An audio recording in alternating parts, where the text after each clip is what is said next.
Hi, mamas. We've got another amazing mama with us. We've got Lynette Sheppard, and she graduated from BYU in family science. Then after that, she decided to become a coach in leadership parenting, which I know we're all going to love this. You're going to pin this one and come back because we all love a good parenting coach. Help us through these things.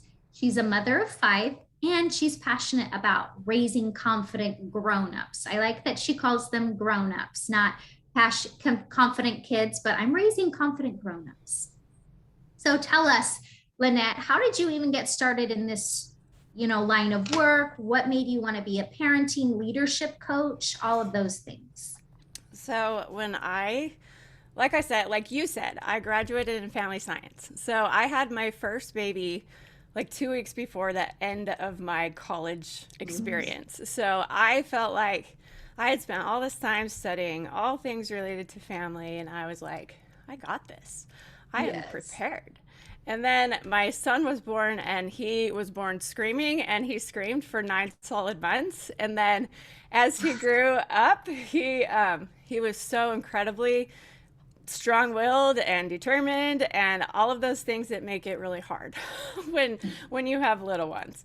And so I think the Lord just has a sense of humor, and he's like, oh, she thinks she's prepared. Well, we're just gonna see. So I got like this graduate level parenting experiment right off the bat, and I realized I don't really know as much as I thought I did, and things aren't going the way that I hoped that they would. And I was so overwhelmed. And, I mean, we have 5 kids in 10 years. So it was like we quickly added. The second one was born just 19 months after the first. And I was like, oh my gosh, what am I doing? And my husband was in school at the time. We were in dental school, and he was gone a lot. And the kids were so hard. Like they just all came just with these firecracker personalities. And I was just like, what am I doing wrong? Because I mean, especially this oldest, he would spit in my face when he got upset. Like he would yell like I hate you and I would rather be dead than be in your family. Like it was craziness. Yeah. And so I was like, I don't even know what I'm doing. I feel like my kids are going to grow up and they're going to end up in prison, and it's going to be my fault because if I could just be a better parent, everything would be okay. And so we kind of found some tools in that time after trying like everything that really helped us. And I started to see the growth in my kids, and this little boy who was so hard and just gave me the run for my money when he was little. He's now 23 and he's doing amazing things. And that strong will just, it really turned out to be a blessing. But in those early years, it wasn't. But I got into this line of work because I just knew that there were parents out there who or like me, how I used to be, just feeling completely overwhelmed, feeling like everything's their fault, not knowing what to do, having tried what they feel like is everything. And I just wanted to help them. And so Yeah. that's what got me into it. And then I'm super passionate about helping parents prepare their tweens and teenagers just to be ready to launch confidently into adulthood. So that's kind of where I've eventually focused. I've kind of wandered a bit, but that's where I've kind of landed. And Yeah. so, yeah, that's my story. I love it. I think all of us watching kind of have this like sigh of relief. Like Lynette just said, we're going to be all right. Like I think we Yes. all have one of those. Like funny because I have 4 kids. I have 3 girls, and then my caboose is a boy, and he is like what you're describing. I'm like, what in the you defy all the things I've done with all the other children.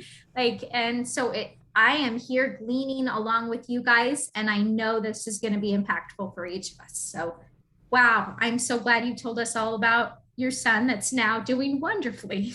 Yeah. So, Yeah. It was a journey. It was touch and go for a while, but when he got to his teenage years, he was actually really easy. It was the early years that were really hard for him. So, for me, yes. for me, For and maybe yes, for him. for him, he's like, whatever. Mom is the one that, oh boy.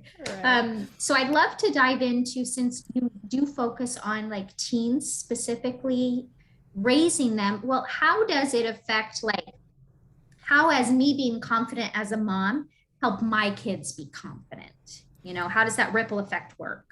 Yeah. Okay. So when I teach parents about raising confident kids, this is always where I start. This is the foundation right here. Because whether we're teaching about confidence or whether we're teaching about anything else, it's our example that's going to speak so much louder than the words that we say. And I know that sometimes that can feel like a lot of pressure, because we have to be on our A game all the time, which we don't, but sometimes it feels like that.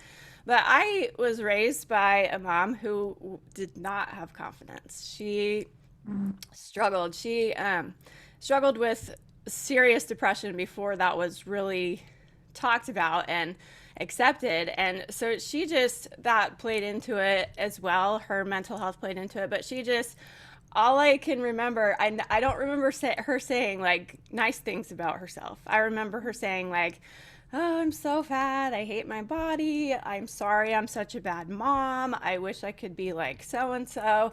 And I thought she was incredibly talented. She's one of the most creative people I know and can make beautiful things out of nothing. And I would just look at all this art and this stuff that she created, and I was like in awe. And she never even liked it, and she would just talk negatively about herself a lot. And as a kid, that was really hard for me because I felt sorry for her.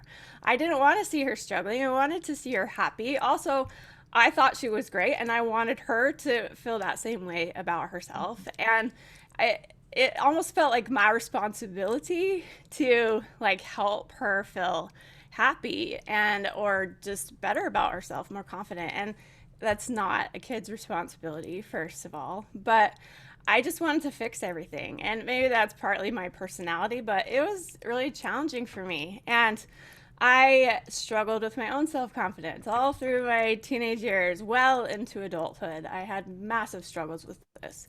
And I'm not saying that it's because my mom struggled, I struggled, but it surely didn't help. I didn't have that example of this is what a confident woman looks like. This is how she speaks about herself. I didn't have that point of reference. And so it took me a long time to kind of figure out what that looked like and how I wanted to show up for my kids so that they didn't have that same experience of, I just wish I could make my mom like herself, Yeah.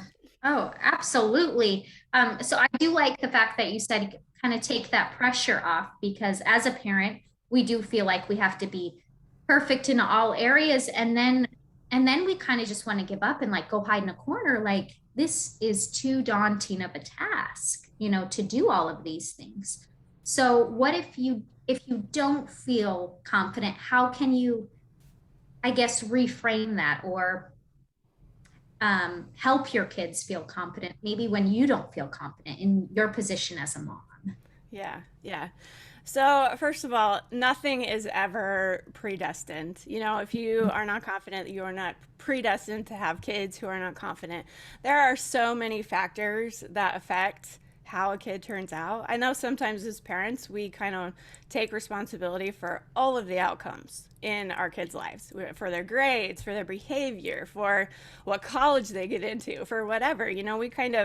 We feel proud about that, or we feel kind of ashamed about that because we feel like it's a reflection of us. But there are so many facets to how a kid turns out, and so this is not the only one. We are not predestined to that. I think we have to really separate our self-worth from our kids, from their behavior, from their achievements, from their failures, from all of that. It's super easy to get wrapped up in that, but I think that's key. We have to be able to say, my self-worth is okay whether or not my kid is doing anything good. I mean, they could totally fall off the deep end, and that's not my fault. I mean, yeah. they have their agency. When we take responsibility for all of the outcomes, we discount the reality of agency. That I mean, we could do everything perfectly and have a kid who completely goes off the deep end. Or we could do everything like in the messiest way possible and have a kid that turns out amazing. Just because, kids are different. They come wired different. Some are just like bent on doing whatever they can that is not what their parents want them to do. And that's just going to be their reality. And they're going to have to learn things the hard way. So I think that is first. We need to separate ourselves from our self-worth from all of that. But then also just remember, that the first step to really fixing something is to realize that it's a problem, Mhm. and if you can see in yourself, like, I know I struggle with my self-worth, I know I'm not as confident as I want to be, and I want my kids to have confidence, and so maybe I need to work on myself. That's step number one, and for me, when I was in that stage of just really, really struggling, and I lived in the land of not good enough for years and years and years and years, and well into adulthood, I lived in that space, and having these really hard kids that at that point in time, I had chosen to devote my entire life to motherhood. That was that was my whole focus, because my husband was in school, and this was my job and my responsibility to keep things moving forward at home and make sure the kids were good. And then when their behavior didn't reflect what I wanted it to, it killed my self-worth. And so I think that one thing that helped me was just to be able to call out the enemy, just like say it Yeah. out loud. And for me, that was, I was telling myself all sorts of stories Mm. about things that were not true, that Yep. felt really true. But, I was like, oh, my kids are going to turn out to be in prison because I am not a good mom, because their Mhm. behavior is not reflective of what I'm teaching them. So that means, this is all my fault. And that's not that's not really the truth, right? But if Yeah. we can name it and say it out loud, like, what stories are we believing about ourselves?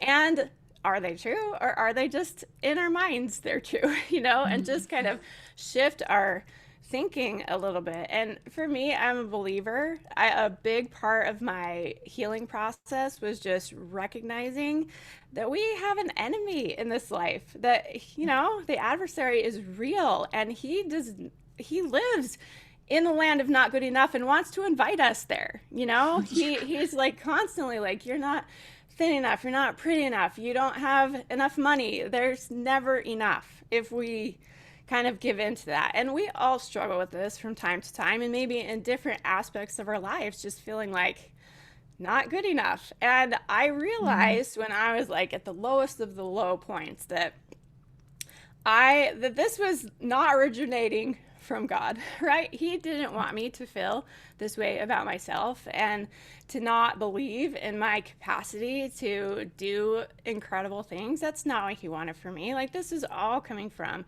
the adversary, and then me just ruminating on these thoughts and just replaying them in my mind until I believed them, and started to show up in the way that I was living, in the way that I showed up in the world, in the way that I was a mom, and the way that I was a wife. Like, it just, across the board, it started to really affect things. And I realized that was such a distraction, that the adversary just wanted me to be distracted. Mhm. If I could just be focusing all the time on how I didn't feel like I was good enough, and how nothing I did would ever measure up, and that my life was just like, what am I even doing? Because I'm devoting my life to something that's not turning out the way I want it to.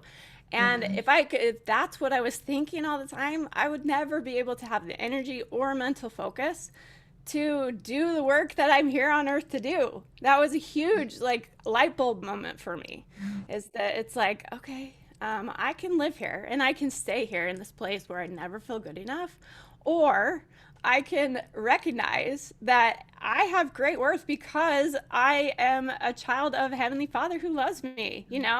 That alone means that I am good, that I am Mhm. capable, that I have great things to do, that really only I can do in the way that they need to be done, right? As far as this is what Heavenly Father wants me to do. And if I could embrace that, then it didn't matter. Like, all these distractions over here got quieter because I was more focused on truth. I think that's Mm. really, really the bottom line. So, Ooh, absolutely. So in that, where you're finding your identity, like within your who you really are, your divinity, What skills can we use in our home, after we kind of recognize, okay, I am a daughter of God and I am of worth, mistakes are going to happen. This is new for me as a mom, as much as it is for them as kids, because neither of us have walked the path before of this. Even if you've had other kids, each one of them are different. But are there skills we can use in our home so that we can like create more confidence in each other? Yes. So I like to tell parents, this is my favorite line, probably my favorite phrase, is that competence leads to confidence. So Ooh, when we're writing talking this about, down. okay, it's a good one. I say it all the time. So when we're talking about, how do we help our kids develop the skills to be confident? I think skills in all sorts of areas lead to confidence, because as they learn to do different things and how to behave in different situations and how to, confidently show up in all these different places, their confidence is going to grow because they realize I can do this and I don't need anybody there to help me. And, like I'm capable, I know how to do this. And so I think that, as parents, as moms, sometimes I don't know if you have heard this message, but I heard it all the time in all just not like directly, but just kind of subtly all over that the best moms are the ones who do the most for their kids. And have you felt that?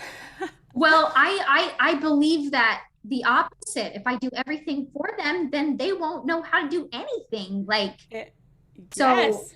I'm like, that's why I'm like, nope, year 5, you can help me with the dishes. So I'm Yeah. learning. Tell me, Lynette, if that's wrong or, No, that's right. right. No, the best moms are not the ones who do the most for their kids. But I got that message. Like I felt the pressure to do all the things when my kids were young. And, you get the pressure from the schools and you need to sit with them and do their homework every night. And you need to do this and you need to do this and you need to plan Yep. Pinterest worthy parties. And you need, like you have to do all this stuff in order to be a good mom. And the more you do, the more involved you are, the better mom you are. That's the message that I heard. Yeah.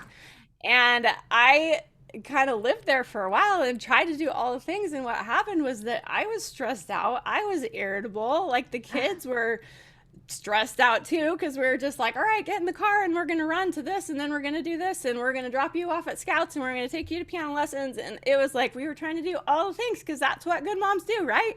And I Yeah. was like, I'm not a good mom under these circumstances. I am stressed. I just, like I need to change something. And so I think that that's when I started to be like, okay, well, you can learn to do this for yourselves and you can make your own lunches and you can do your own laundry. And, my kids started doing laundry when they were like 7, like completely, I'm just like, you are capable of doing all these things. And I think sometimes we just don't give our kids credit for what they really are No. capable of doing. We feel like, oh, well, we need to make sure it's done right, right? And so we gotta like manage that whole process.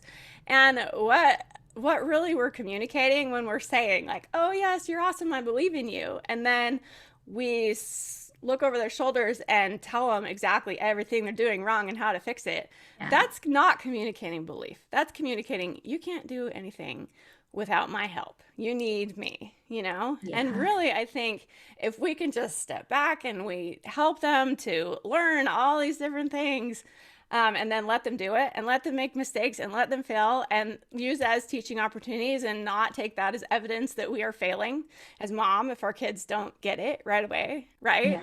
Yeah. And just let them learn. Hands-on learning is the best form of learning, right?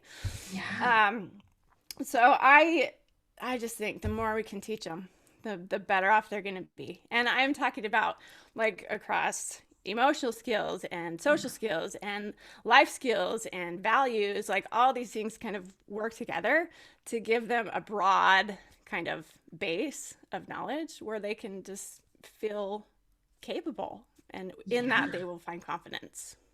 I love that. So hopefully all of you guys, competence equals confidence. I wrote it down. I'm going to put that somewhere because I think that's truly where it's at. Even I remember when I was starting to teach my kids to do the dishes and the laundry, and I was stuck in that like, Yeah. this is a complete disaster. And you just have to like pull back and be like, that was great. It's like, good job. I don't, because the dishes weren't put away my way, or Right, right. I had to let go of some control in order for them to build their confidence. And as they've gotten older, they're like, I don't, yeah, we're going to put it away in a more organized manner. But yeah, when you're younger, it's still kind of like when they learn to fold the laundry and you're like, yeah, that's great. That's good. That I'm glad everybody's helping do this, Right. So I like that you're saying this competence leads to confidence, because if you think about it, everything that we're confident in is something we developed over a pattern of doing it, either emotionally, spiritually, or physically. We were given space to do that. So that is spot on, Lynette. Oh, I love that much. Yeah, well, Um, I am a recovering control freak, so I totally yeah, get that. I totally, yes, that's like my natural state of being, just wanting to be like, well, I have really high standards and you need to meet them. In fact, the first time one of my sons did his own laundry, he put a red crayon through the dryer with his gloves. oh no. Oh And it was yes. like melted in all the crevices of the dryer. Like it was a mess. It was a mess. And I was like, what am I doing? But guess what? You never did that again. I mean, like, they just Yeah. learn by making mistakes. And I think that we just have to be okay.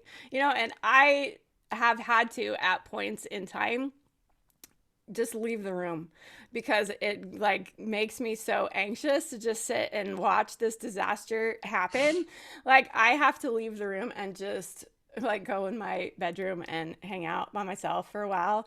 One Yeah. of my youngest son, he's 12 right now, and when he was younger, he was so distractible. Like he just off on the trail of every new idea. And so getting ready for school was a challenge for him. And I was like, you need to be able to get ready for school. And he just decided like I'm going to make a list of all the things I have to do, and then he did it like on his own. But I had to leave the room, because up to that point I'm just like, okay, like where's your shoes, where's your lunch, where's your backpack, where's your homework. I'm just like, I'm managing all the parts, and I'm like, I have to get out of here so he can learn how to do it. And so I did. Like I went in my room and I'm just like shut the door and I just stayed there. And you know what, he was totally ready on time. Like he did it by himself, but that required me to expect that he would do it by himself. And by expect, I mean like I am removing myself. Like you can do Yeah. this, So anyway. I know that happened this morning.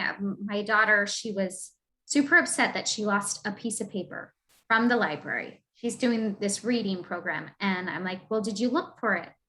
And she's like, yeah. And I'm like, I'm not going to help you find it, because I knew it was somewhere close. And I went downstairs and I immediately found it. And I'm like, honey, I think you should look some more, because she relies a lot on me to just go and fix it. That's her, like, mom, I'm going to tell you, but I need you to go fix it. And so I had to let her. She was mad. In less than 5 minutes, she walked down the stairs, and that I said, did you find it? Yeah. Did you already look there? I did. I'm like, are you sure you did? So learning to, I guess, have that space where we don't fix it for them can be hard, because I was in that space and I was like, if I keep fixing it, then she won't know how to fix things. Even if it's as minuscule as find the paper, find the homework, I'm willing to support you in it, but I need you to do like the effort here, honey, to, Yeah. you know, For sure. And I think that we have to be okay with them being uncomfortable, which is sometimes hard, because yeah. they get frustrated and they want our help and they don't want to do it by themselves or whatever, and they get upset. And that's all part of the process too. We have to be okay with letting them struggle a little and not just immediately swooping in to fix things, because really what happens is that cripples them. That teaches them to be dependent on us for everything.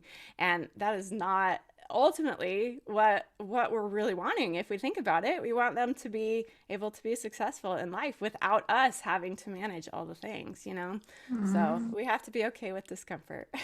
Right. And that's discomfort usually is going to come for us too. Watching Yeah. struggle, we're uncomfortable. Like this could be a 2-second fix, but I'm going to let you struggle for 10 minutes and I'll be here with you. So that's a Totally. good point. Such a good point, Lynette.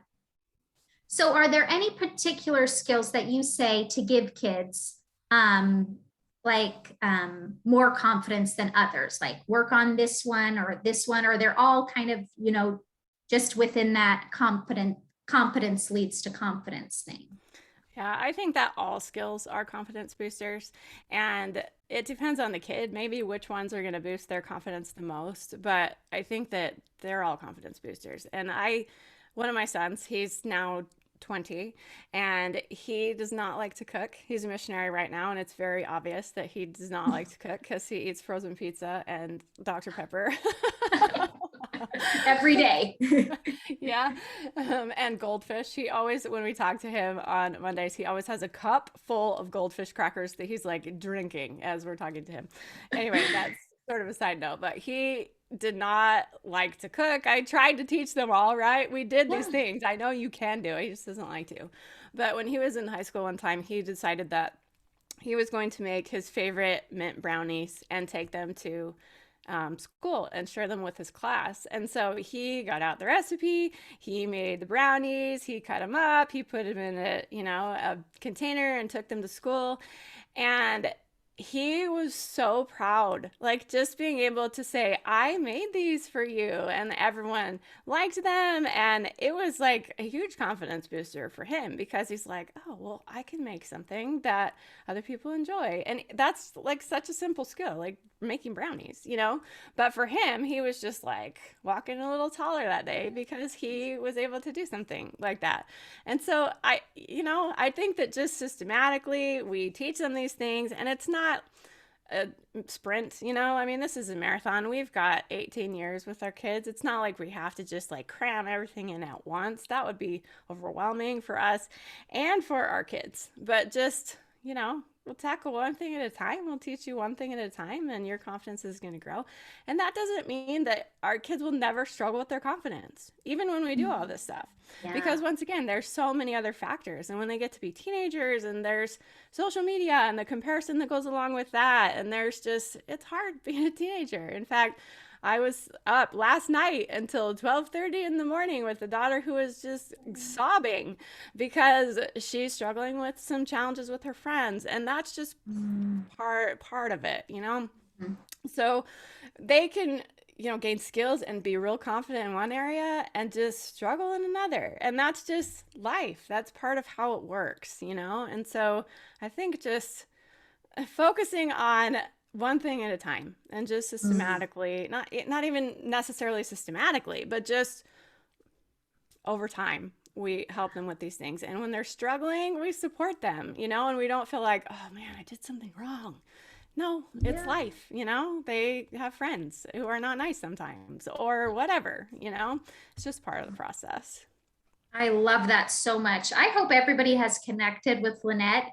She is giving away a freebie. It's 40 things every teen needs to know. Can you touch on a little bit of what that is, what it involves? Remember, as always, you click the link, put your email in, and then Lynette, you'll get that right to you. So remember, put your name and email below, and you'll get that sent to you. Go ahead. Okay, so it's a little guide slash assessment, I guess. It's a checklist of 40 things, 40 skills that every teenager needs to know before they leave home. Some of them are little, some of them are bigger, but it's just kind of all right, they'll be pretty prepared to leave home confidently if they know how to do these 40 things. So you can go in and just assess, where is your teenager on this road to competence, right? What things do you still need to teach? And it just kind of gives you a feel for where you are. I think sometimes we just don't think about some things, and we forget to teach things because we're busy or whatever. And then all of a sudden it's like they're graduating and we're like, and we're just like, oh, I forgot to teach them how to pay a bill, or I forgot to do this, or forgot to do that. So it just kind of gives you something to refer to help, Yeah. help you teach your kids those skills. Perfect. Perfect. Lynette, where can they find you? And if they're interested, tell us how they can work with you, how they can learn more from you. Like, okay, I really connected with Lynette and I want some help with my teens personally. How can they do that? Okay, so you can probably the place I'm most active is on Instagram, at Lynette Sheppard. Make sure you spell my name right, because Yep. it's a hard one. There's actually another Lynette Sheppard that is the menopause goddess, and that is not me. That is not me. So if you find that person, keep looking. Yes, I love that. So you can find me on Instagram and there will be links. If you're not on Instagram, you can go to my website, which is LynetteSheppard.com. And I have a blog, I have a podcast called How to Raise Grown-Ups. So you can find that on any of the places you listen to podcasts. And then I have a program where I take 12 skills and values and help parents systematically teach their kids these things over the course of 12 months. And so that's kind of my signature program, I guess. The doors are not open right now. And the best way to find out about that is just to get on my email list, which you can do with the freebie right here. So Perfect. Perfect.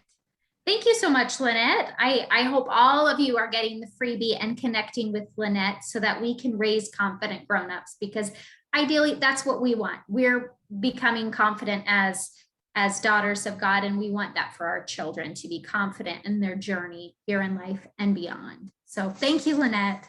you're welcome. Thank you so much for having me. Absolutely.